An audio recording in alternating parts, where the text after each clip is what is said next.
with something controversial. Trans women in sports. Thank you very much. Oh, welcome everybody. How are you doing? It's nice to be here, isn't it? Anybody been here before? Not many, because it's quite fancy. That's probably why. So, in a moment, I'm going to be welcoming on the wonderful Deborah Frances-White, talking about her new book, 6 Conversations We're Scared to Have. I don't know if anybody knows Deborah, but I'm really surprised she's scared to have any conversations. Least of all with me and you. It's going to be fine. So normally, when I kind of come to an event like this, you're going to get to know us, but I thought before then, maybe I can get to know all of you. I like to know who's in the room. I like to gauge the temperature, mainly around queer issues, because I'm now a trans woman. So let's start with the lesbians. Do you really have any lesbians in this evening? There they are. I love that they put their hands up. Do we have any gays? Surprisingly quiet for the gays. Then any bisexuals? Oh, they're quite loud this evening. They're the ones that we need to be watching out for. Now, the next gang are obviously quite close to my heart. Do we have any trans people in this evening? Oh, shit. I'm going to keep running, actually, just in case. That's okay. You know, if you don't feel like you want to shout about being trans at the moment, I'm not surprised. But I'm here. I see you. I feel you. I love you. And then, do we have any of those, what do they call them? They're like, they've got, like, non-trans people. Do we have any of those in this evening? Yeah, shame. I like the way you're really not owning it, are you?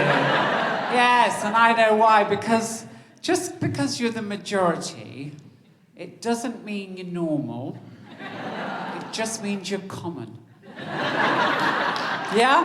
Brilliant. So that's the kind of general tone of how I'm going to be rocking this evening. Apparently, I am the Graham Norton this evening. I get to be on this side. I mean, I'd like to think that means I'm in charge, but I very much doubt it. I'm just going to unpack a few things. I've got my book, of course. Have you got your book? Good. Slightly aggressive, Kate. There's no need for that. Got my phone, in case I get bored and need to do some text or anything. No, it's because I've got my notes on there. I've got my glasses, because I'm 60 now. And you need glasses. Thank you. I think that's good. There's also some other bits in there, but you don't need to know about those, and I didn't realise I'd brought those on stage. Okay, so without further ado, can we welcome on stage the wonderful Deborah Frances-White?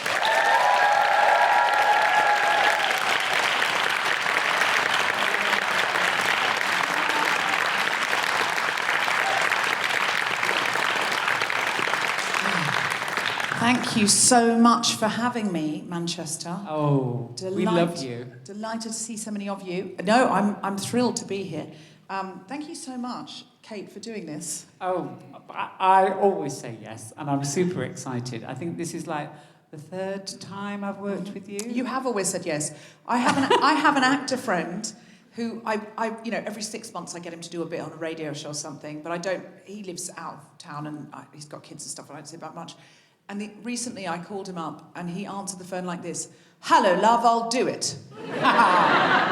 And so I love people who say yes. And to be fair to him, I was asking him to do something. I remember though with this, you were telling me about the book and you were telling me it was being launched, and I was like, yes, it sounds wonderful. And then you carried on, and then there was more stuff about the book, and I was like, does she want me to do anything with this book? And I waited for a little while, and you went, oh God, do you want to come and host Yes, absolutely. Did you think I was just ringing up to brag about my book? I thought, all right, Deborah. I've got a book. I know we haven't spoken for a while, but you'll probably need to know about it. It's such an amazing book. Anyway, Kate, bye. Can you imagine? No, I was asking you if you'd come and host this. And I really appreciate you doing it. So did you read the book? Okay. So, What can I say? I am dyslexic. I'm very busy. But I did read quite a huge chapter that I was actually encouraged to read. Yes. And it was the longest chapter. Yes. It was nearly 100 pages. And if you're dyslexic, that's like 3 books. So I did. I read the introduction, and then I do, and that chapter. I would say it was slightly lacking pictures and bullet points for me. I don't want to be a critic, but I would say, next time, More pie charts, Venn diagrams. There's no Venn diagrams, there's no pie charts, and there's no pictures. I'm sorry, it's wall-to-wall words. It's beautifully written, though. I mean, it's really beautifully written and really important. And I feel like it arms us, and I feel like we need arming at the minute. And I think since you've wrote this book, or even during, there's probably a whole other chapter you probably could have written about what's going on currently in the world. Yes. Well, do you know what? Weirdly, last year, I was burrowing deep. So the chapter in each book tour show, we're talking about a different chapter, but we're obviously giving an overview of what the book is about, and you can ask about anything in the Q&A and that kind of thing. But because these will all be podcasts, we thought it'll make more interesting listening for the people at home if each one focuses on a different chapter. And the chapters are, there's an introduction, then there's the toolkit, then there's why we can't have conversations anymore, which is largely about my time in a cult and how I think the modern world is using high control group tactics in order to separate us and divide us. So it's basically about how, when I was in a religious cult, casually just drops that. From mid-teens to mid-20s, there's many people here will know if you listen to the podcast, I've banged on about it. But the 8 old men in Brooklyn would decide everything that we did, and then the local body of elders would police it, and then we were all encouraged to police each other, and it was a name, shame and shun religion. And for the last 8 to 9 years or so, I've started to feel, oh my God, I'm back in a high control group, because there's things I can say, there's things I can't say, there's things I'd say very discreetly to a close friend, and we are back into a name, shame, shun, we're into a name, shame, shun model. So I'm wanting to question that. I have benefited massively from the Me Too movement. No question, my mental health is so much better. So it's not that I want to throw out the baby with the bathwater. It is that I think if we're not going to do that, we need to let the baby grow up. Because I don't know if you've noticed, but lately we are not winning. The far right is making massive gains. And do you know why I think that is? They've been really strategic. So on the weekend, there was these big protests about Trump. And I went on, Instagram threads or something. I've come off Twitter because really, what is it now? It's like I imagine the sort of, 8th circle of hell to be Twitter now. But I went on Instagram threads, and there were all these people talking about, they'd all gone out to protest Trump, as you'd expect. And one woman had written a post, and she'd said, I took my child to the protest. They were quite bored. I think it would have been good if there'd been a bouncy castle. Now, that's what Instagram threads said. What you just said.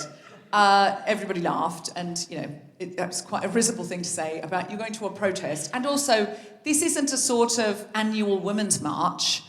This is a very serious situation in America now. So people, of course, made jokes and, said their thing.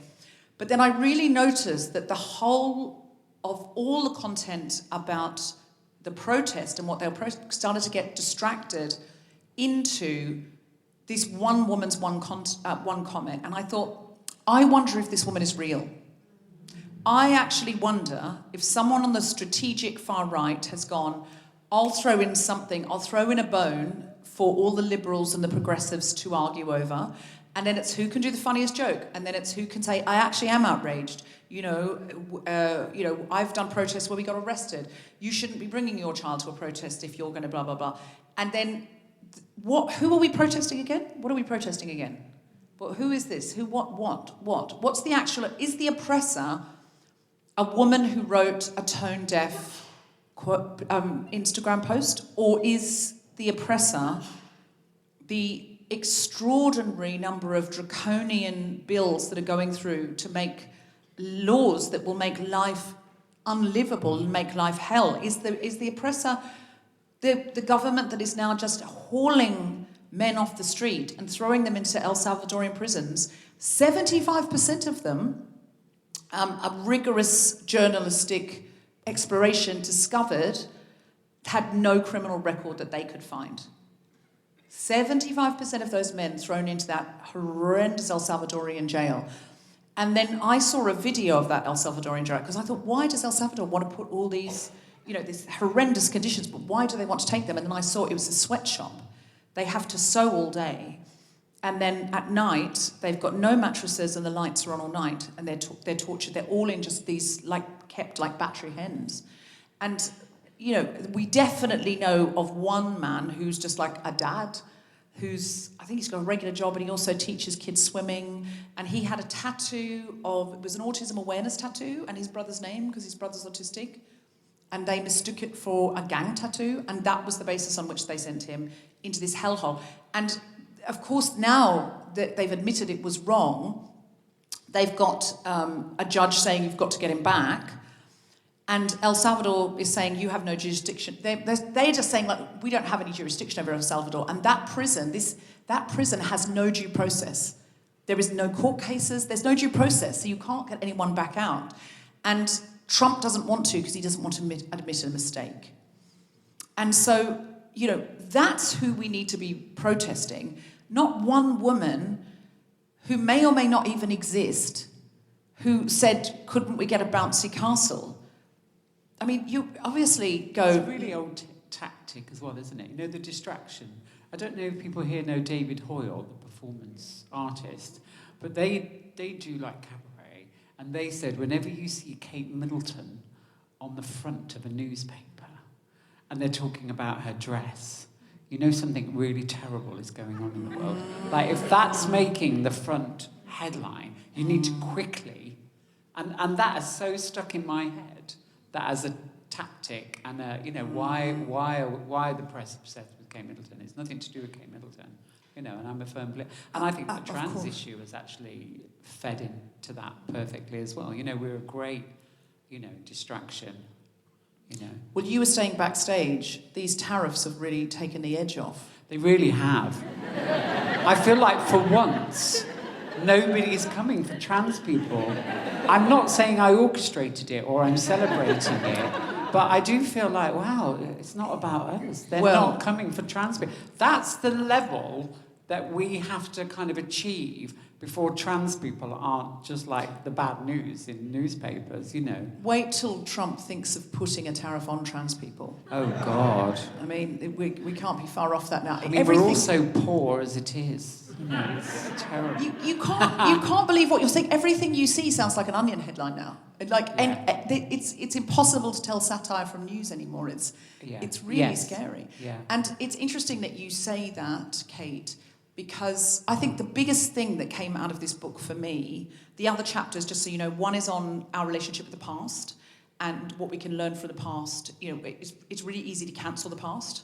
But actually, when you cancel the past, you're not looking in the mirror anymore. Like, what will future generations think of us? We are someone else's past. We are history to somebody else. What will they look back on us for? The third chapter is about gender nonconformity, and then the fourth chapter is about freedom of speech in comedy.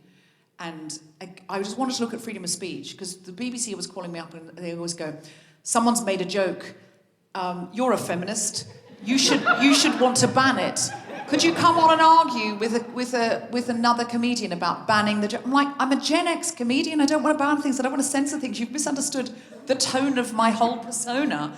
I don't want to ban things, but I am very interested in what we curate and why.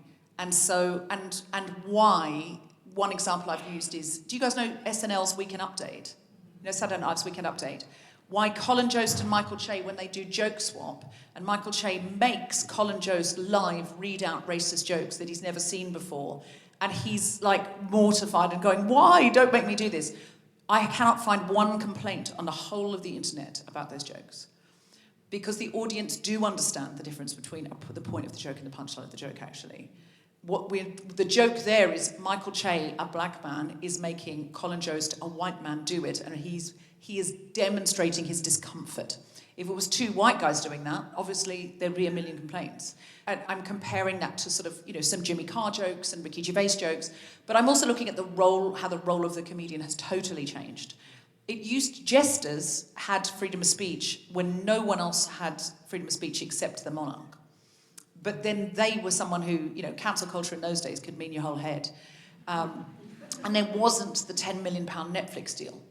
Now you see comedians in cars getting coffee, and you see Jerry Seinfeld literally going about with Obama when Obama was in office. You see comedians sitting next to Prince Charles. Oh, no, it's not Prince Charles anymore, is it King Charles? Sorry to dead name him. Awkward. So that's that chapter. And then there's cancel culture and having experienced shunning, what that does to the brain. And can we consider community intervention rather than moving the problem along to another community? What the consequence of that has been. And then the final chapter is what are we going to do about it? And how we can move forward. So that sort of gives you an overview. Because I didn't read them, I'm like, that's really helpful for me. Did any of your other hosts not read the book? No. Oh, God. But that's okay, because the chapter we're going into deep today is the chapter on gender nonconformity. You have read that. Yes. And so that's why I thought I'd do a quick intro for you.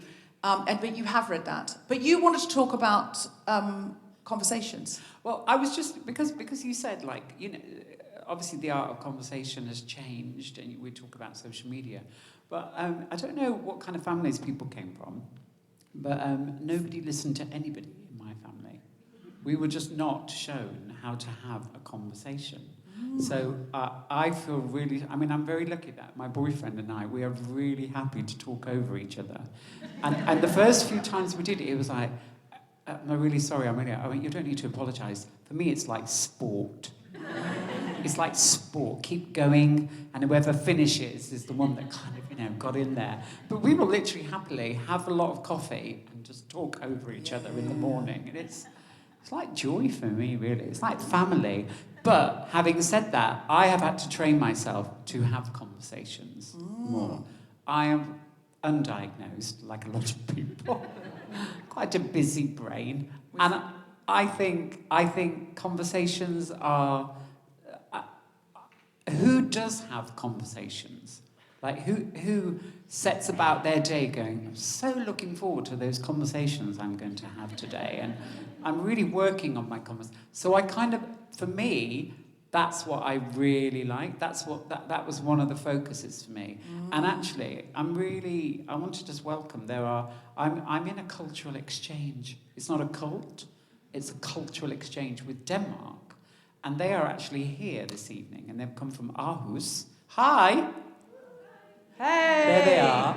I was quite big in Copenhagen for a while. It's not Copenhagen. It's Aarhus. Oh, Aarhus. Sorry. Well, you won't know who I am then. I really had a lot of fans in Copenhagen, and they brought me over for a festival. I thought it was for a comedy festival, but it turned out the whole festival was me. So it was like, wow, and it was just me every night. And wow. I was like, so I thought the Deborah Frances-White festival. Basically, yeah. And they'd come over on a cultural exchange. They'd seen my shows. They decided my show should be in Copenhagen, and then they brought me over, and I had to do workshops and shows. And I was like, so this is part of what I couldn't understand what the cultural festival was, and they were like, you, and I was like, yes, me, but as part of the Copenhagen Arts Festival or Comedy Festival, or what are we doing here? And they were like, no, it's a festival of you.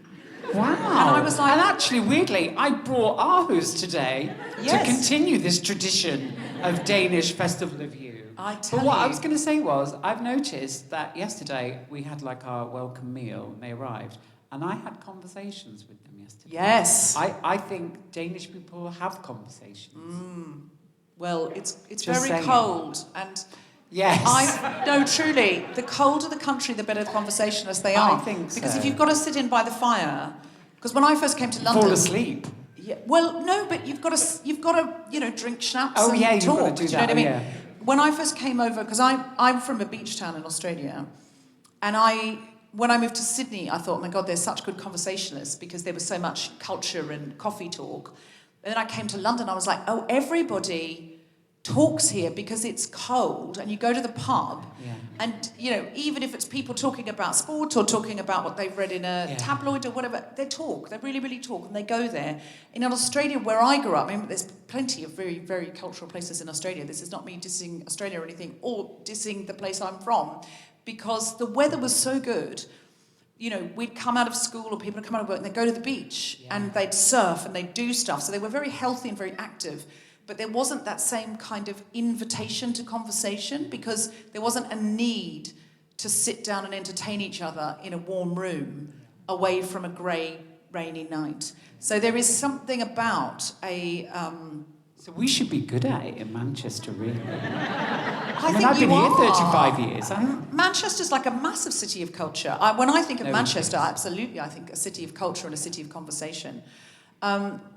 And the chapter that we want to go into tonight, deeply, is the one about gender nonconformity. Yeah, and do you know, can I just say from the off, the beginning of that chapter, you talk about your pussy. So, talk about your... And I thought, I love that you started a chapter called Gender Nonconforming, and there's quite a few paragraphs on your pussies. On my and that cats. Just made me laugh. Cats, to be It just clear. got me right into that chapter. It's on my cats. Come on now, it's not panto season. Oh, yes, it is. Yes, so I talk about my cats being bigots. They are, though. I can read you a tiny bit of that. It's not the bit I was going to read you, but I feel I have to now, just so that you know funny. That I've not opened the chapter in a... Yeah, okay. All right, so I'll read you a bit of this. So it opens with, what is the prediction machine between our ears? When a stranger enters my flat, my cats are curious and a little suspicious until they determine whether this human behaves like the other, keen to please humans they already know. My cats never attack or run because their experience of humans so far has been a positive one. When observation confirms that this one seems like the others, they relax. If they see a dog, no matter how sweet or nervous it is, they hiss or run. This is because of a combination of their encounters with scarier dogs and their innate fear of anything that might be a predator. In other words, my cats are sweet, fluffy little bigots. They make assumptions about individuals based on their encounters with the same species. Brains are prediction machines that are always active, working like the autocomplete function on your phone to guess what comes next. Cats are less intelligent than humans, so they rely on their amygdala I'm usually really good at saying it. Yes. The audiobook Are you okay? The audiobook's lovely. Yes, no, I'm absolutely fine. Maybe we can just cut that in. The audiobook's a delight. Cats are less intelligent than humans, so they rely on their amygdala for predictions more than we rely on ours. And there's a footnote there that says, cats have instincts we don't, of course, but they can't work the remote control. I had to say that because one of the academics that worked on it, she said, you can't say cats are less intelligent than humans because they're just differently intelligent. She was Gen Z. I was like, I am going to say it because... okay, how about this? They're less intellectual than humans. Cat lover there is furious. There's some cat lovers in who are going to come for you right now. Who knew this would be the most controversial sentence in the chapter about gender nonconformity? The amygdala is a very old part of the brain which deals with some of its most basic functions, predicting, identifying, and responding to danger. Consequently, the amygdala is especially important in how we experience fear, disgust, and aggression. So then I go into the way the brain works, and I had to have various academics look at it because also they keep changing how the brain works. So this was up to date at the time it went to press. I'll flip over to the bit that I was going to read. Is that okay, Kate? Great. Yes, please. Because I didn't read. No, I did read that bit, actually.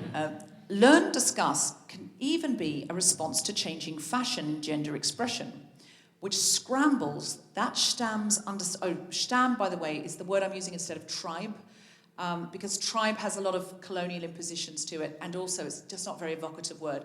Stamm is a German word, which is like it can be used as a compound word. So like Stammtisch is your central perk, your Joey and Chandler and so on. Stammbaum is your family tree. And it can be used in all sorts of ways, but it basically has that vibe of you want to be where everyone knows your name. So someone's got your football colours on and you give them a nod. It's that kind of feel. So I'm using that instead of tribe. So just to pick it up.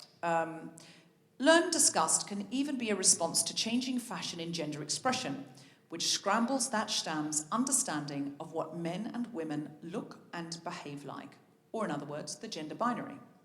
This is completely arbitrary. We know this because when women in the West boldly pioneered wearing trousers in the first half of the 20th century, Western society's amygdala expressed its full-throated repugnance, even though, unnoticed by them, women had worn trousers in Asia and the Ottoman Empire for hundreds of years. In 1933, Marlene Dietrich, the bisexual film star famous for wearing a scandalous tuxedo on screen, was both refused service in a Hollywood bar and threatened with arrest in Paris for wearing trousers. As late as the 1960s, star Mary Tyler Moore had to fight her television network to be allowed to wear trousers in the popular television sitcom The Dick Van Dyke Show. And a woman in New York was thrown out of traffic court because the judge complained she wasn't dressed properly. It's hard for us to imagine now, but it seemed genuinely repulsive to some people and alienating to others when women started to co-opt what was regionally, traditionally men's fashion. Similarly, when men started to grow their hair long in the 1960s, it read as gay or feminine to many, and some men were violently attacked. But long hair on men was common before the First World War. Do a Google image search for long hair Victorian men. Pages of images will come up, and none of them will seem unfamiliar. Think Oscar Wilde. Short hair on men became the norm in the First World War to curb lice in the trenches. Michael Anthony in The Masculine Century writes that men for the next half century had to measure themselves against the war veterans to try to give themselves and others the impression that they too could have endured the trenches. End quote.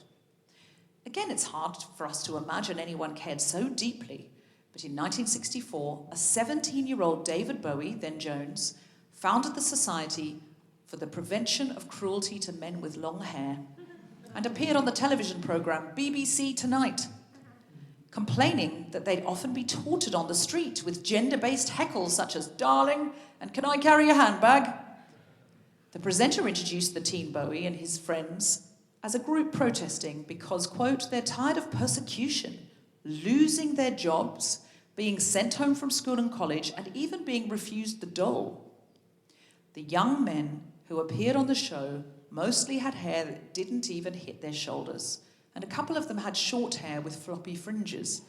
But it genuinely gave the people in charge of their opportunities a gender-scrambled ick response, and so cost those young people some of their human rights.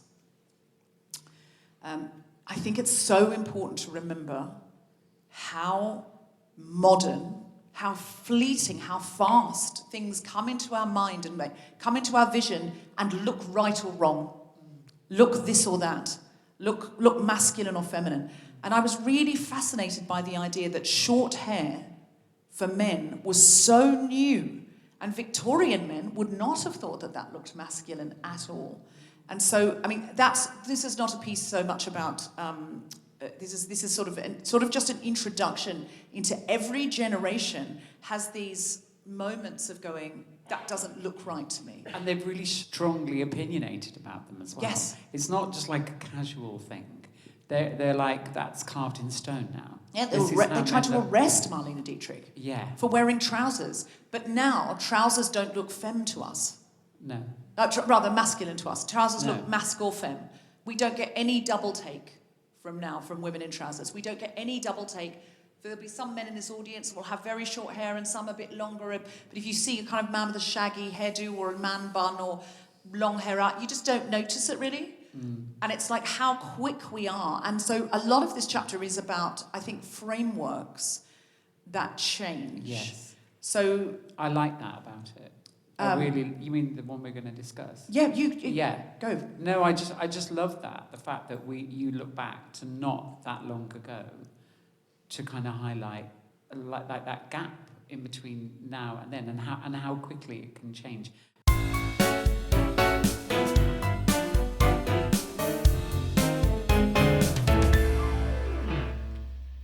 Hello, Guilty Feminists. It's Jessica Regan here. I'm delighted to be jumping on to tell you that we are doing 2 more shows of 16 Postcodes this summer at the Museum of Comedy in London. We are going to be there the first Wednesdays of June and July. So that's June 4th at 8:30 and July 2nd at 8:30. Now, for those of you familiar with 16 Postcodes, you know it's never the same show twice. And when I tell you this is the perfect summer show, believe me, there's storytelling, there's crack, there's audience interaction. If you can't make it to Edinburgh this year, a bit of Edinburgh can make it to you. So come on down to the Museum of Comedy on the first Wednesday of June and July for 8:30 for 16 Postcodes. We can't wait to see you there. I have to say, I think for trans people, it's possibly triggering in parts. Not for any other reason that I think it lays it out in such a calm, respectful, thoughtful way. It actually made it harder to read. I think we're so used to the headlines and you kind of block them out or you're ready for them to come. But when it's kind of just there in a really well put together, calm way, I felt very emotional reading it, actually. That's why I couldn't read any other of the book. No, and so I just want you to say that, and so it's not triggering in a traumatic way, but just like, oh God, yeah, that is what's going on. And it's not that I haven't read other books, but I think for you as an ally, you come in really in, and I know you had a lot of academics working on this. A lot of trans academics. A lot of trans academics. Yeah, I Googled quite a lot of them, because one of them I was a bit like, what's that about? You know, it's about... Well, we won't go into that straight away. But can I talk about... I love your hook. And I think if people... What can I say about this book? You know, so we can have these conversations, and so we can be allies, I think, in this particular chapter for people. I think the snapshot of what the Sun newspaper was saying in the 1980s about people who are HIV, you know, had AIDS, the whole AIDS pandemic, and the same newspaper, what they're saying about trans people, and so specific. Oh, yeah. And then also, I think in terms of press, you do a brilliant thing around I transitioned 22 years ago, I think. I was only 10. And it was a very different time. And Gandhi said, just to throw Gandhi in, Gandhi said, first of all, they will ignore you, then they will laugh at you, then they will fight you, and then you will win. And I felt like I've gone through points of that. Like when I first transitioned, I felt ignored in a way. It was a time in the early 2000s where nobody was really bothering you. There were some dodgy headlines, and I managed to get a lot of time off work to transition because they didn't know what to do with me. I got special leave rather than annual leave. And I was like, oh no, it's not. They were like, what about sick leave? I went, I'm not sick though, am I? You know, and I think they didn't know. They were kind of ignorant. Yeah. And then slowly I saw in television programs the jokes. We were the butt of the jokes. They were definitely laughing at us. The Friends, yeah, the Chandler's parent. Chandler's, mother, you know, trans parent, and other things.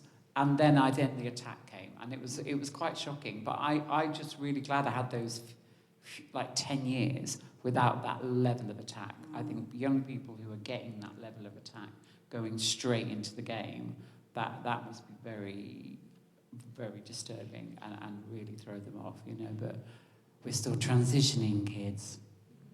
We're not going anywhere.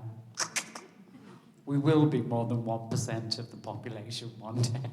Yeah. Well, we'll talk about how it's come about, because I did research about how has this happened, and it's horrifying, but you kind of can't believe it, but it is how it's happened. But I would love to share those headlines that you mentioned. Yeah, I think they're really quite powerful. That, you know, what people said then seems so wrong. Yes, and it's because it's in our recent past, And yet, I hope we will look back in 20 years and somebody will update this book and we will have other headlines that are potentially more positive, I hope. Absolutely. So I go through the whole history of gay rights and then compare it with the history of with what's happening now in trans rights.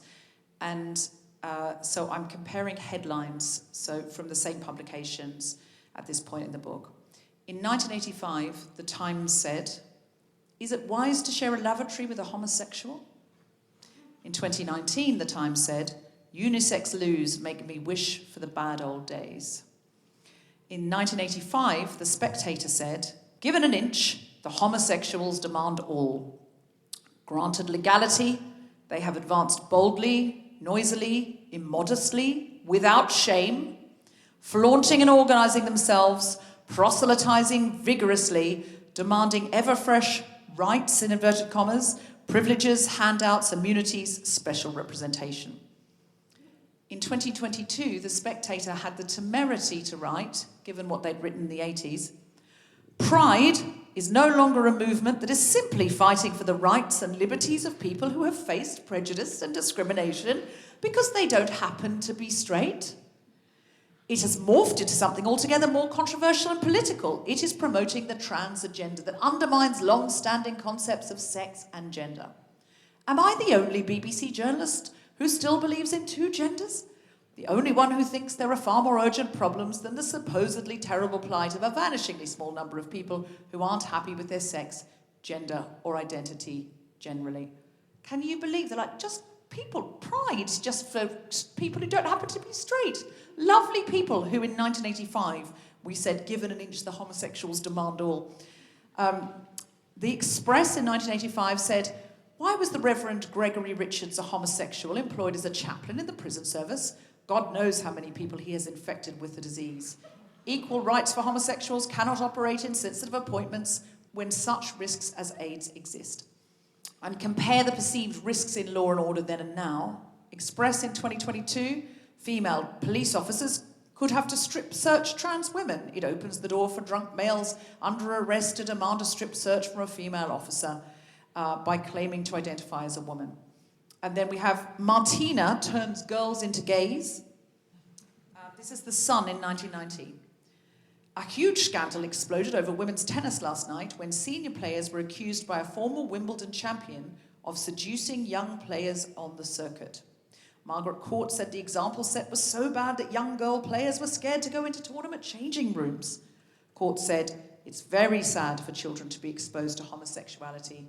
There's no doubt there's a lot more of it than when I finished playing. There are players now who won't even go into the tournament changing rooms." And I won't go on, but you know exactly what kind of piece that is now next going to come up in The Sun about trans women now. It's exactly the same. It's exactly the same. And I found all these, and there's an amazing Media Watch bank of information about those headlines then, and it's just so easy to find them now.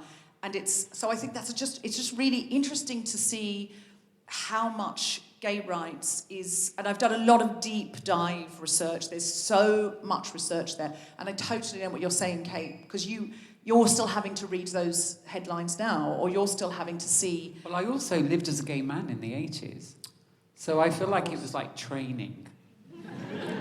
You know, you've been through it all once. Yeah, I've done it. I've been there, literally been there and done it. Like I was 16 in 1981, which was when the AIDS crisis started. I was literally 16, and I watched a panorama program about America, and I was like, oh God.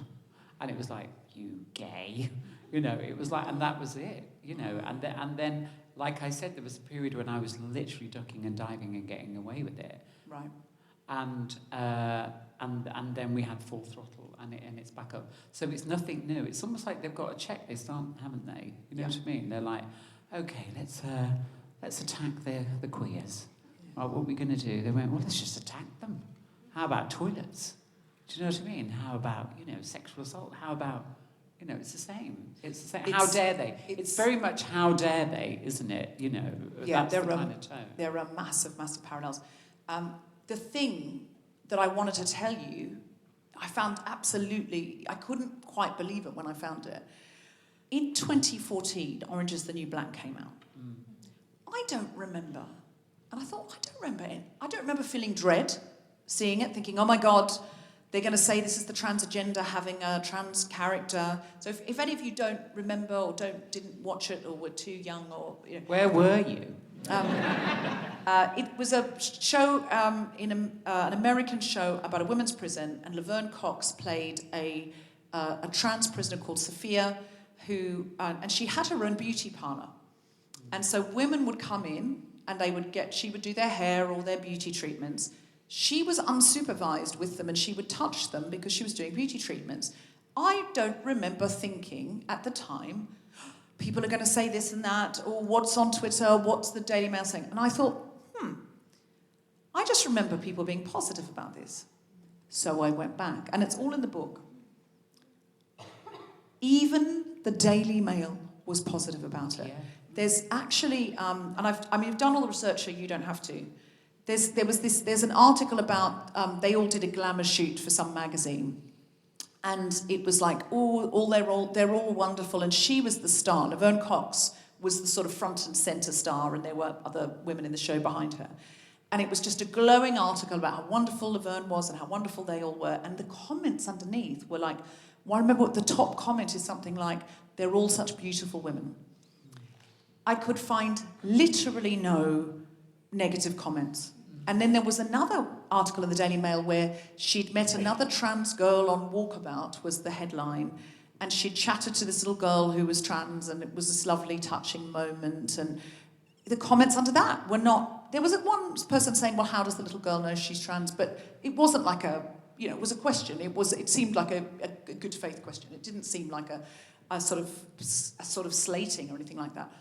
But the rest of them were all very positive, saying this is a touching moment. This is on the Daily Mail in 2014. And I went, where were these really high-profile... Because weren't they concerned then?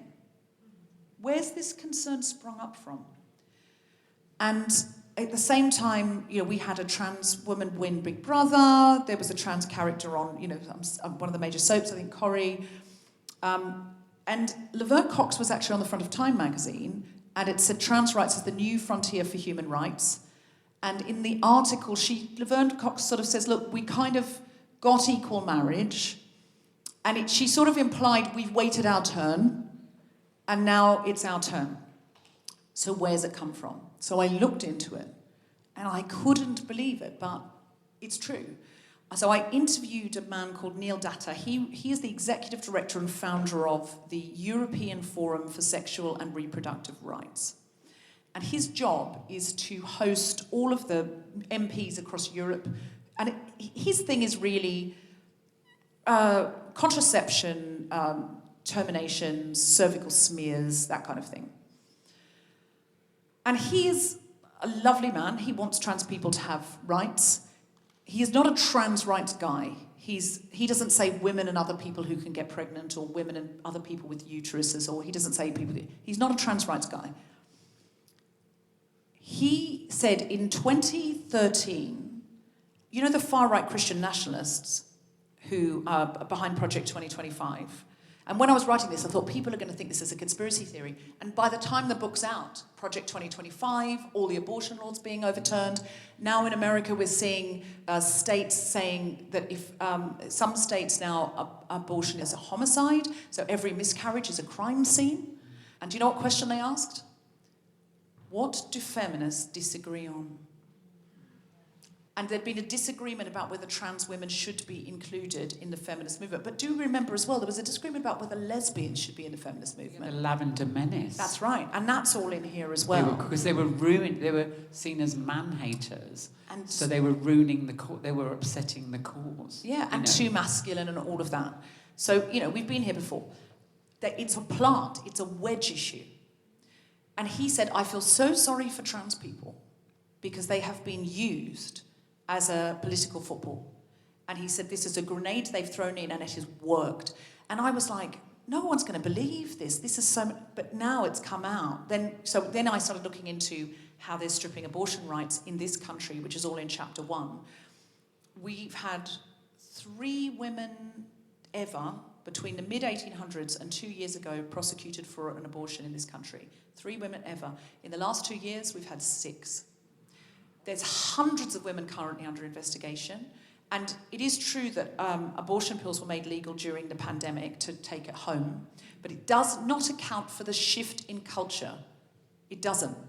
When you have medics, someone's had a miscarriage and the police turn up, there's a shift in culture, and it has been coming into this country by stealth since 2013. We are going down the same path to Gilead if we do not look out that America is now. You know, they've got covenant marriages going on, that women can't get out of the marriages in some states. There's trad wives influencing young women to not get an education and to, you know, have 6 babies and be in subjection to their husbands. There's terrible stuff going on, you know. So do you think this might be a good time for a song? So sorry, I forgot about the song. I'm just saying. Yes. I had one job to introduce the singer 10 minutes ago, and I got so sucked in to what is the most terrifying thing that's happened in a long time that we've been. It's a great time for a song. But look, we can fight it here. We can fight it. I mean, they're fighting it in America, but we can fight it here. This is not doom and gloom, but this is alert. The more people know about this, the less likely we'll fall for it when they come for the 24 weeks, should be 12 weeks, should be 6 weeks, should be no weeks. If the more people that know who's behind it all, the more it will not take us over here. But I am very concerned that a lot of money will be given to reform, and we will become the 51st state. So we have to just be very on our guard. But that I wanted to tell you before the interval. I know I've also been told to tell you, if you buy a book during the interval, you'll be first in the line for the book signing. If you buy it after, you'll be last in the queue. So if you're someone who likes to be first in the queue, or you want to get away, buy the book in the interval if you do want the book. No pressure to buy the book, but also buy It's a good book. I mean, I've heard it's a good book. Just to be clear, there's a really good chapter just to be clear, Gillian Anderson did read the book, and she said it's an essential guide for fostering nuanced conversations in today's polarised society. So if you can't trust Gillian Anderson, you can trust Doctor Who, because David Tennant said, the book we need right now that gives us clarity, hope, and something to aspire to. And Travis Salabanza said, the exact book the world needs to read right now, compassionate, rigorous, electric. Also, I'm a big fan of Emma Thompson. And she says, if you've ever felt shut down, this book is a godsend. So there we are. So I'm reading you some other critics. All right, can you introduce? Finally. Could I just do my job, Deborah? I would like for you to put your hands together and welcome on stage the wonderful Grace Petrie.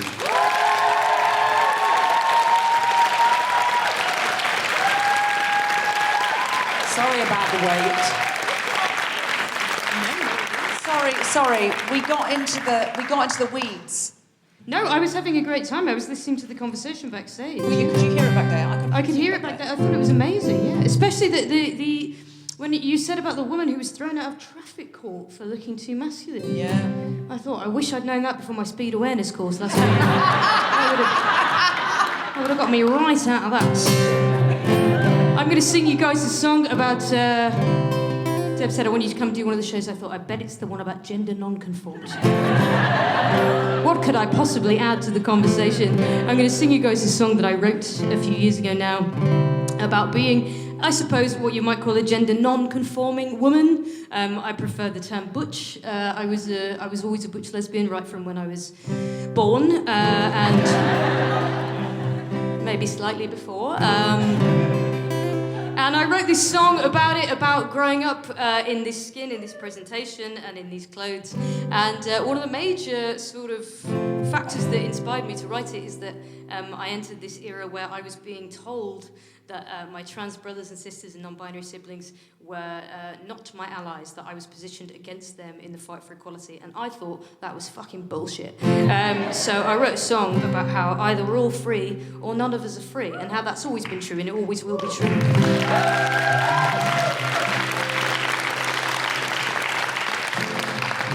I know that we are in an intimidatingly civilised venue. but will you sing anyway? Is that right? So there's a line in this song is called Black Tide. There's a line in the chorus where I'm going to sing the images that fucked you, and I'd like you to reply, we're a patriarchal structure. Oh, some people have done the reading. That's good. That's great. So let's have a go. It goes like this. And the images that fucked you were a patriarchal structure. Amazing. If you sing that loudly enough, Manchester, the patriarchy itself will fall tonight. Just depends how badly you want it. It goes like this.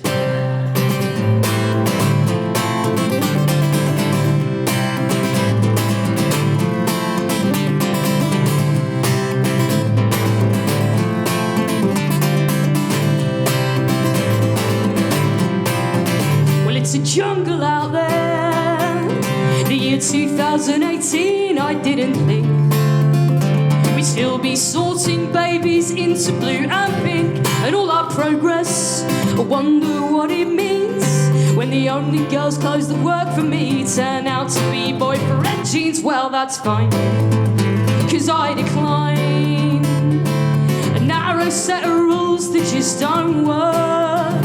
And these red lines, well, they're not mine. If you need me, you can find me ironing my shirt, 'cause I'm in black tie tonight. Get a postcard to my year 11 self in her year 11 hell, saying everything's gonna be alright. No, you won't grow out of it. You will find the clothes that fit, and the images that fucked you were a patriarchal structure. And you never will surrender to a narrow view of gender. And I swear there'll come a day when you won't worry what they say on the labels and on the doors. You will figure out what's yours.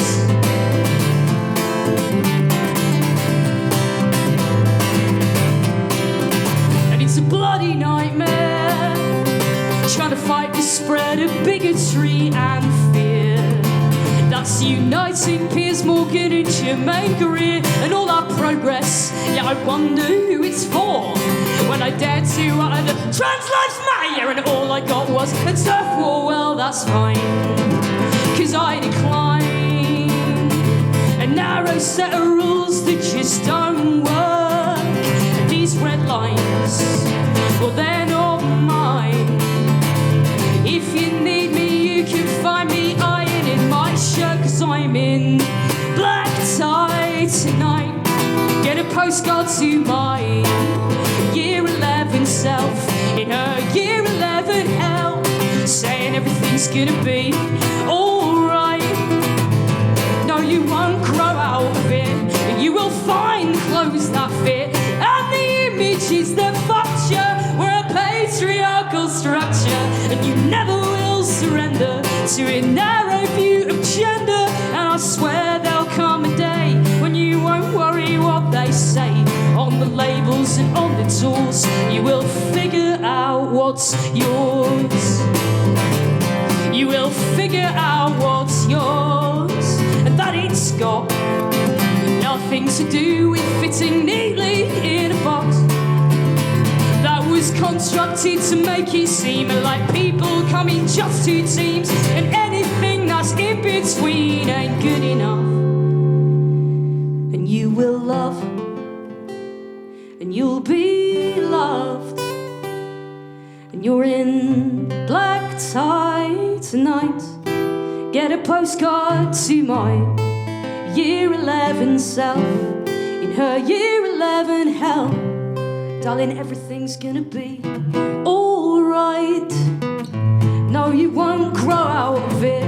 You will find the clothes that fit, and the images that fucked you were a patriarchal structure. And you never will surrender to that narrow view of gender. And there's folks you've yet to meet, but you're exactly up their street, and they've been waiting just as long to hear someone sing this song. Better days are on their way, when it won't matter what they say on the labels and on the doors. You will figure out what's yours.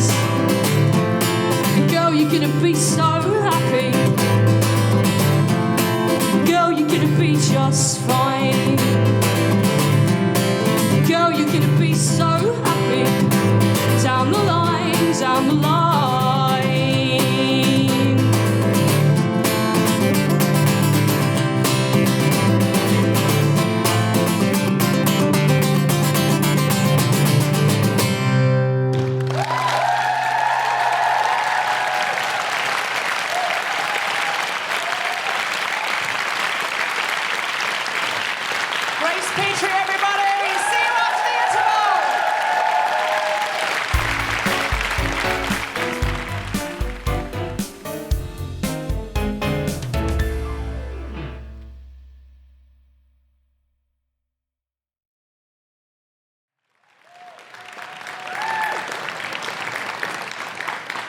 it's kind of over to you now.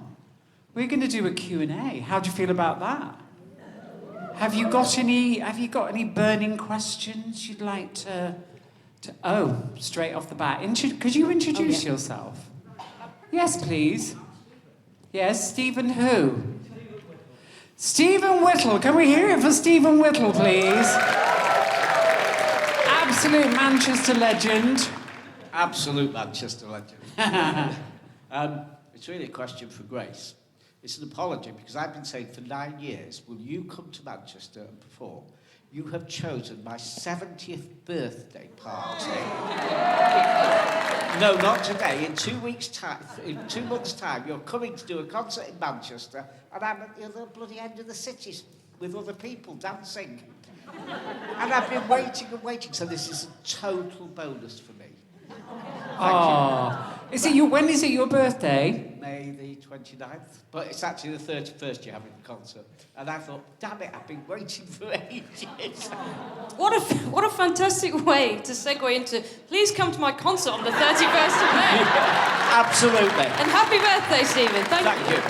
But actually, it is a question for Deborah also as well. I mean, you've obviously written the book and you've really thought very, very hard about these issues and how we have these conversations. As somebody who has been having these conversations, as Kate knows, for 50 years now, as I transitioned in 1975, I have this sort of attitude on Twitter of I'm as polite as it is possible to be to everybody. And what I've realised is that unless we are out there having these conversations, I mean, just the last comment I put on Twitter, there were just hundreds of kids going, shit, I can grow old now. I never thought they'd been telling me, and I realised this was one of the big lies, was you lot can transition, but you'll die young, you'll have terrible diseases, you'll do all this. And you suddenly realise all these kids are actually believing it. And how do we get our voices out to youngsters, the voices of a reality? You know, that life is a plus, and it's great, and it can be marvellous. When we've got such negativity going on, and I sort of really would like to hear that from you.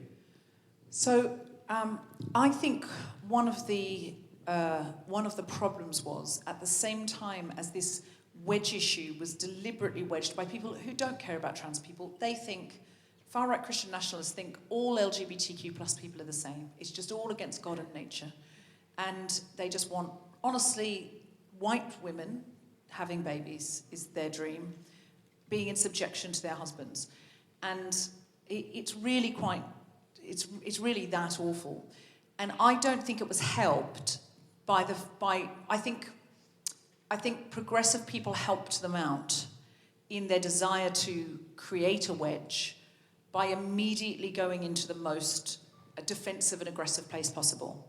So it was a particular time on social media where if somebody, liked a tweet about women's spaces, not even realising it had anything to do with trans people, just thinking, yeah, I want women's spaces, people would come in and say, you're a turf, you've liked this, or they'd say to me, don't follow her or don't talk to her because I saw she liked a tweet.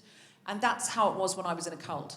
How dare we be so unskilled as to activate someone else's amygdala? People don't change their amygdala, they change their mind. If you activate their amygdala by being aggressive, they will not be in a place where they can change their mind. They'll go into fight or flight. So I feel like we have to have a more strategic, skilled presence. Now, what's happening now is the algorithm is being hijacked. So we've made an error. We have all gone to this convenient town square of Instagram and whatever other social media. We've stopped supporting newspapers and magazines with our advertising. Go, oh, just put it out there, just put it out there. And now they're making it very expensive for you to talk to your own followers. You have to boost post and you have to pay for it, and it's very expensive. And I've had things where they've gone, you can't boost post that, it's too political. And it's just a show, but a feminist show is sometimes seen as too political. A trad wife, account is not political. So I feel like we've got to get back in rooms. We've got to do live events. I think people are hungry for community again. I think they're hungry for live things. I do think we need to probably get each other's email addresses because we're tying ourselves to our communications being through two men, really. Two men cannot own all the communication channels of the world. I think we need to get in rooms as much as possible, create community events, and I'm seeing this happening more now. I think this is going to start to happen more now. We need to write to each other, by email or even snail mail or whatever. But I think we do need to, what you're saying there, Stephen, is you're saying, I'm being the thing that the young people need to see. And I think you being present, I've heard you're famous in Manchester.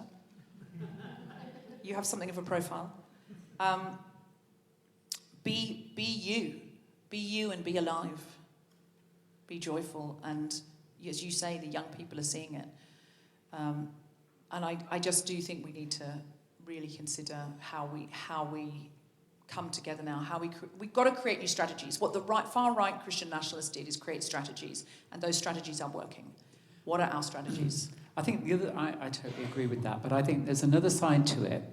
I think for younger trans people, I feel like we need to be supporting them in the best way that we can, because that anger they're exposed to, they're feeling, they need somewhere to decompress before they can start to properly get into the rooms, I think.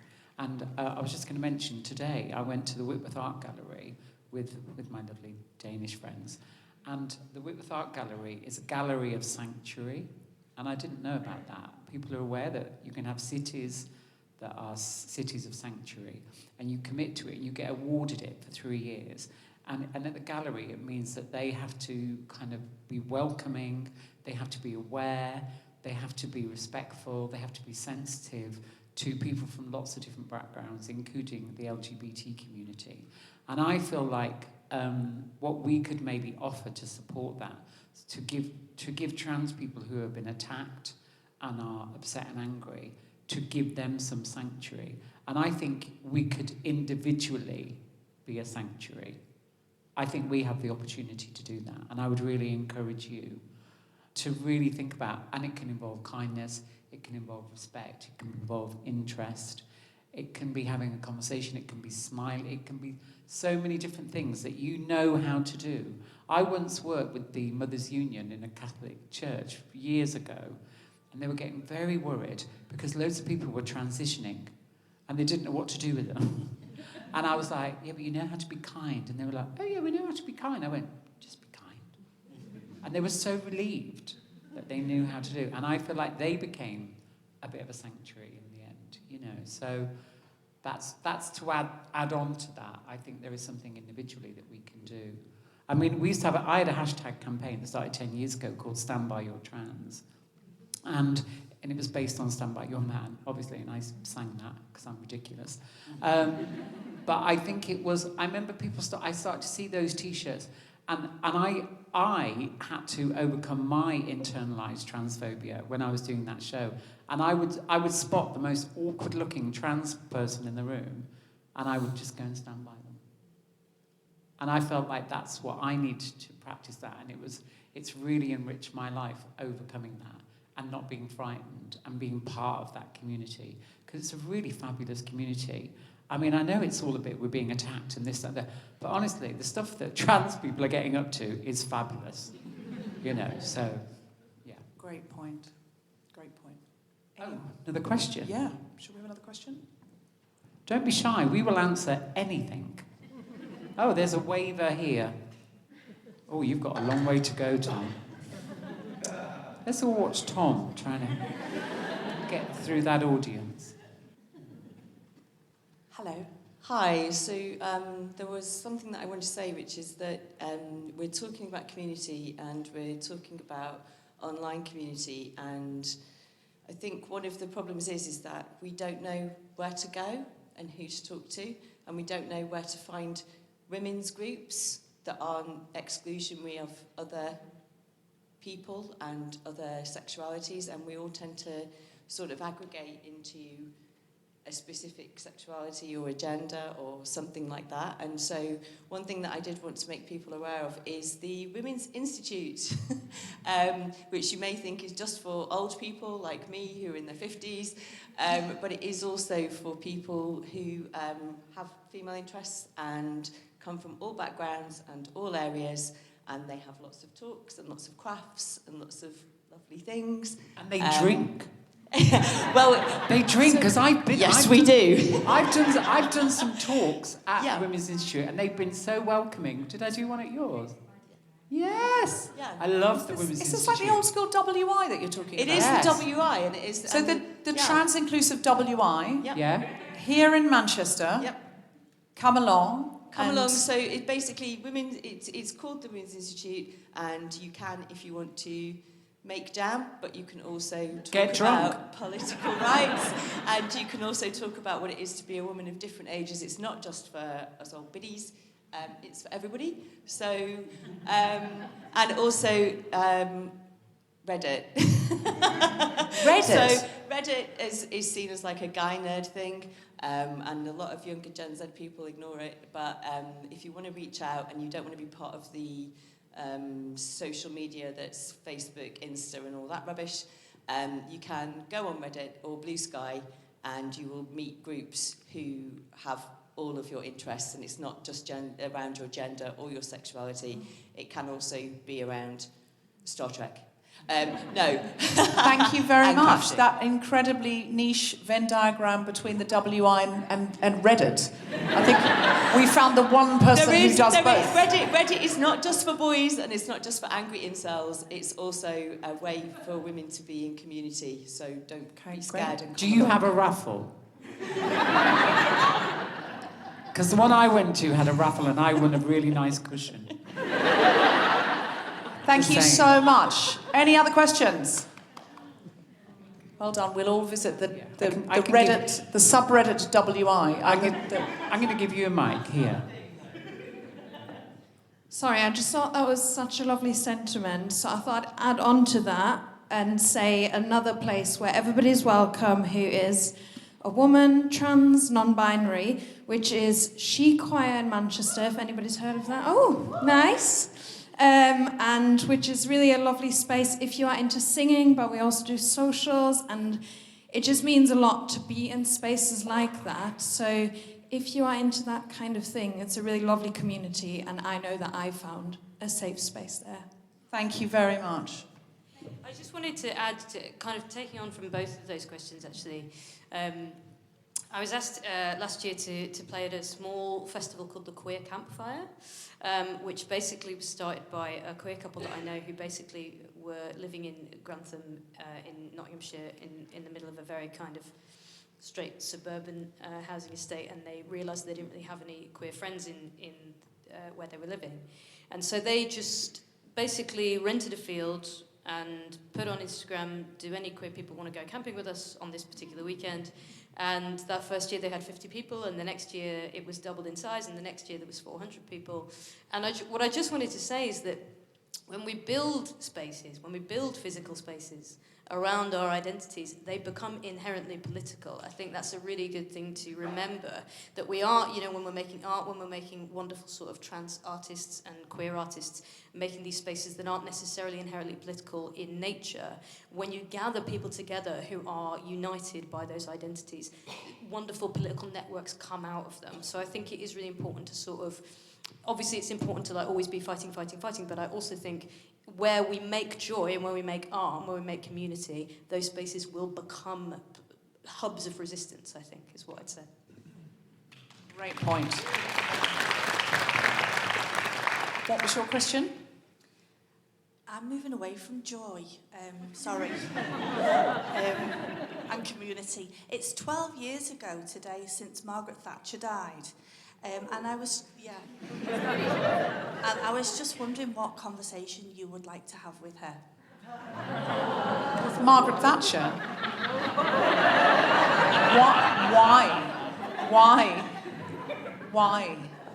Why? Like, I think, Thatcher's saying there's no such thing as society. I feel like my generation, we're all Thatcher and Reagan's children. I think that no such thing as society, as much as that's the opposite of my value set, I have seen in my, really up until around the era when I started the Guilty Feminist, which was 9 years ago, all of my friends we all reckoned we were left-wing, we all said we were progressive, but we spent all our time talking about our careers, whether we could afford a flat, which we couldn't, what our love lives. What were we ever doing for anybody else? She did kill society, as did Reagan, I think, in many ways, and made us all these individualists. And I still think, to be honest, most of us still carry that in a big way. Like we want our society to do well. We want our community to do well. But we do put ourselves first a lot. And even this sort of self-care movement, it's important to do self-care, of course. I'm not saying, run yourself into the ground and, I don't do enough self-care. But at the same time, I sometimes hear it pitched as put yourself first and, if somebody asks you to do something, say no. And I'm like, yeah, but also sometimes you need to help your friend move and you don't feel like it and you are too tired. But be a friend or be a community member or help your mum. Like, what? We are a community. We can't, one of the first things I say in the book is we cannot survive without each other. We viscerally need each other. We all came from the savannah where it was, if we didn't have our community, we would be eaten. That is why it feels so painful when we see our friends at brunch on Instagram and we were not invited. It can feel like you're going to die because on the savannah, that's touched a recent nerve, I can see. Yeah, they did that. Let's not dwell on it. But it's because human beings, look at us, we're not great. We're very soft and squishy. We don't have shell. We don't have talons. We don't have poison. We don't have claws. We're such target. Look at us. We're prey. But if we get together, now we can outsmart a lion, right? So we are designed to be community creatures. And in fact, if you're Tom Hanks and you're stranded on a desert island, you need to create a volleyball head friend to stay sane. You will lose your mind without other people. People in solitary confinement talk about the strategies they use. We are community people. And we have become staring at screens people. And that has created a vacuum of it feels like community, doesn't it? It's like someone's liked what I posted, but I really posted someone else's thing and someone's liked it, but it feels like what is it? What is any of that? What is any of that? We do need each other so incredibly desperately. And so what I would ask Margaret Thatcher is, if there's no such thing as society, then why do we need a prime minister? Why do we need any of this? We could all just go out and fend for ourselves. And the coming together, the communion is what makes us human. It's what makes us whole. It is all that we are is each other. And that one that connects humanity. So getting back to that breath, I think, is what we need more than ever in a deeply divisive world where the left is fragmented, the right and left have never been more polarised, and we are now looking like we could be on the brink of war. If it ever was a time for it to come together, it is today.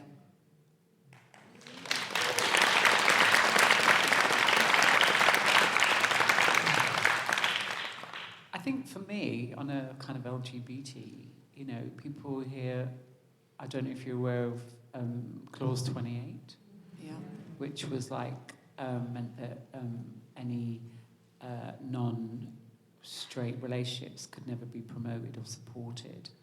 And that is such a point of reference to so many people in my community. And it actually pulled us together. The fight for that. I met people on demonstrations that I'm still friends with, and I think it's happened a lot in my life. I spent a lot of time on Westminster Bridge, lying on Westminster Bridge with a horse here. And we would literally with a placard in one hand, we'd literally go, how long is it going to be? I mean, are we going to get the coach back? Or, and it really, yes, Stephen, it was like that. And it really gave me a purpose. So I think it's like when transphobia, revs up and I just put in another application for some money to make some art. You know what I mean? I just feel it fires me up. And it did create a massive community.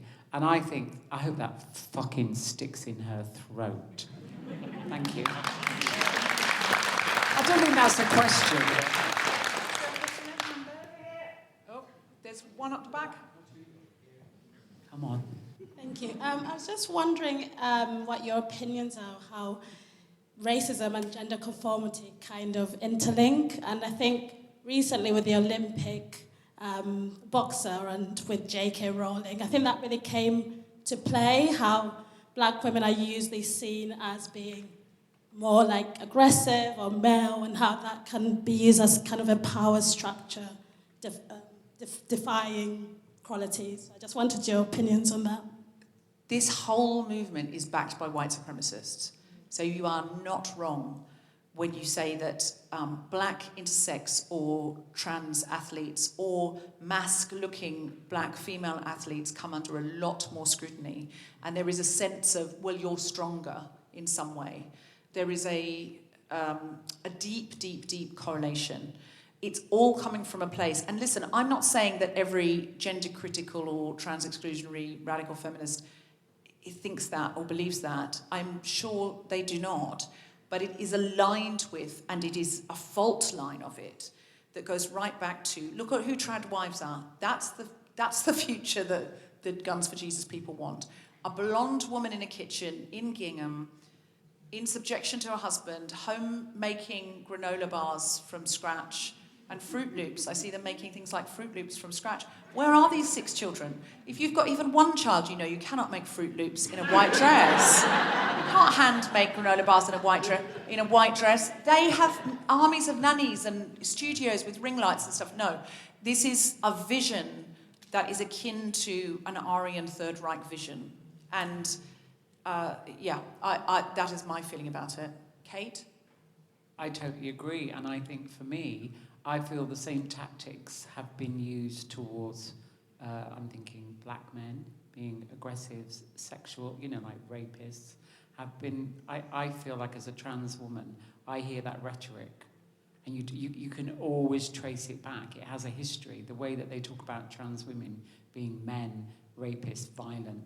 It's been done before. They were lynched. Black men were lynched. There's a long, massive connection. And so I completely acknowledge it. And I think as minorities, you're never alone. You never have somebody who just doesn't like trans people. Do you know what I mean? They also don't like women. They don't like people of colour. It's never just one little bit they're pulled out. I'm aware that we need to finish up. We've got to do... just quickly shout question and answer in one sentence. I know you've spoken before about how important it is in building up the revolution to have joy as well as have political activism. I think quite a lot of us at the moment are struggling with that. How do we get joy? So the answer is we're struggling to find joy in the revolution anymore. And I think, honestly, we might be better off looking for connection at the moment because joy seems fake. So look for connection. Look left, look right, come together, find purpose and connection. It doesn't always have to be throwing our heads back in laughter. But if anyone can bring us joy, it is the incredible Grace Petrie. Grace, take it away. Yes. Thank you very, very much, Deb. I think this book is amazing. I don't want to delay you all getting out there to buy it and get it signed. One of the reasons that I have felt extremely privileged for many years to be involved in any way with the Guilty Feminist is because I do think you are an incredible force for good in our times. I genuinely do. And I'm also a massive numpty, though, and I think that needs to be counterbalanced. I am a numpty. I've got ADHD, and I don't finish everything. We've all got ADHD, Deb. I'm a massive numpty as well, but thank you. I really appreciate that. Coming from you, Grace, it really means a lot, because I think you've brought so much joy. And if ever a show needs joy, I'm like, Grace, because I think it does, your music does inspire and it does mean something and it does lift us up. And I felt this show in particular could use a heavy helping of that. What was I doing then? Kate, you are It's fine, it's fine, it's fine. Just get on with the song. Let's just bring some joy into the room. I mean, I'd hate it that the trans woman is bringing the party down over here. Kate, you are a fantastic baseline of joy, but I felt we needed a sandwich of joy for this one. Yeah. Sandwich of joy. Sandwich, joy, whatever, yeah. You're the meat in the sandwich. We're just bread. I dreamt of that. We're just cisgendered bread. We're basically white bread. Yeah. Here you are in the middle. Yeah. Bless you. The filling. You pulled that back so beautifully. Didn't I?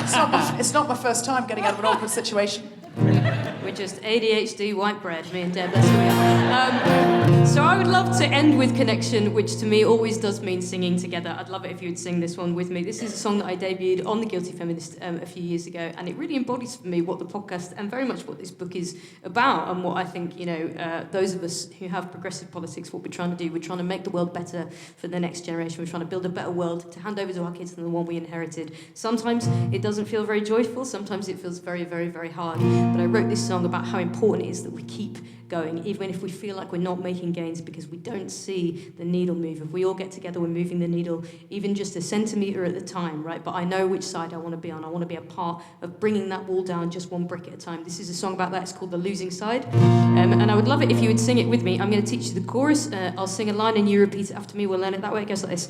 If I spend my life on the losing side. Try that. If I spend my life on the losing side, you can lay me down, knowing that I tried. You can lay me down, knowing that I tried. There's a better world, and on a quiet day, there's a better world, and on a quiet day, when I hold my breath, I can hear her say. When I hold my breath, I can hear her say. That's the chorus, and I'd love you to sing that as loudly as you can.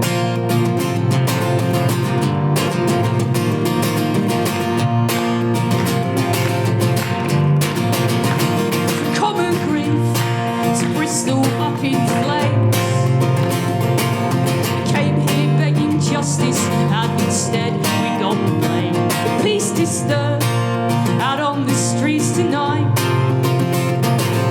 Watching on the BBC, know something's not right. When mornings come with candles and with flowers, wrestled 3-on-1 and pinned down by the state's full powers. This is their world, and these have been the rules.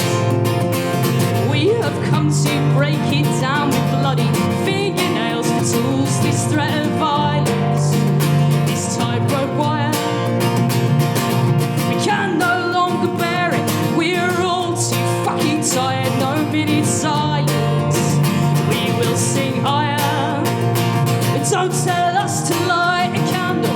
We have come to start a fire. And if I spend my life on the losing side, you can lay me down, knowing that I tried.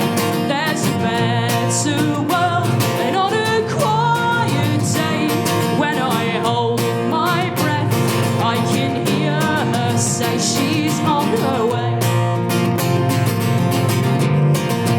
She's on her way. It's safe at home, you watch it on TV. I never dreamed that you and me could be. Fucking hell, I've just totally forgotten the words to this. What an insane way to end the show. Let's go to the chorus. If I spend my life on the losing side, you can lay me down, knowing that I tried. There's a better world, and on a quiet day, when I hold my breath, I can hear her say, take heart, my sisters, and this fire will never die. And take heart, my comrades, no one left behind. Sing it. And if I spend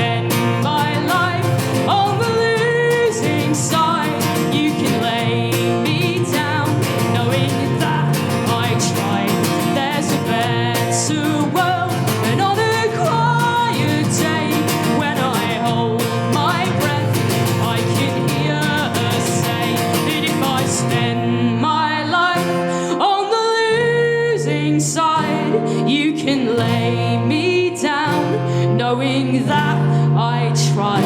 There's a better world, and on a quiet day, when I hold my breath, I can hear her say she's on her way. Thank you for singing along. Grace Petrie, everybody! The incredible Kate O'Donnell! Everybody here at this amazing venue! Let's hear it for Deborah. Thank you. Don't forget to rate, review and subscribe to The Guilty Feminist. It really helps us keep going. Thank you so much. Thank you. Thank you. You have been listening to The Guilty Feminist with me, Deborah Frances-White, and my guest co-host, Kate O'Donnell, with music from Grace Petrie. The recording engineer was Chris Sharp. The Guilty Feminist theme tune was composed by Mark Hodge. The producer was Tom Solinsky for The Spontaneity Shop. Thanks to Gina DCO, Zainab Mohammed, Stuart Arnold, Phil Turner, and everyone at Crosstown, and everyone at Stoller Hall, as well as all of you for listening. For more information about this and other episodes, visit guiltyfeminist.com.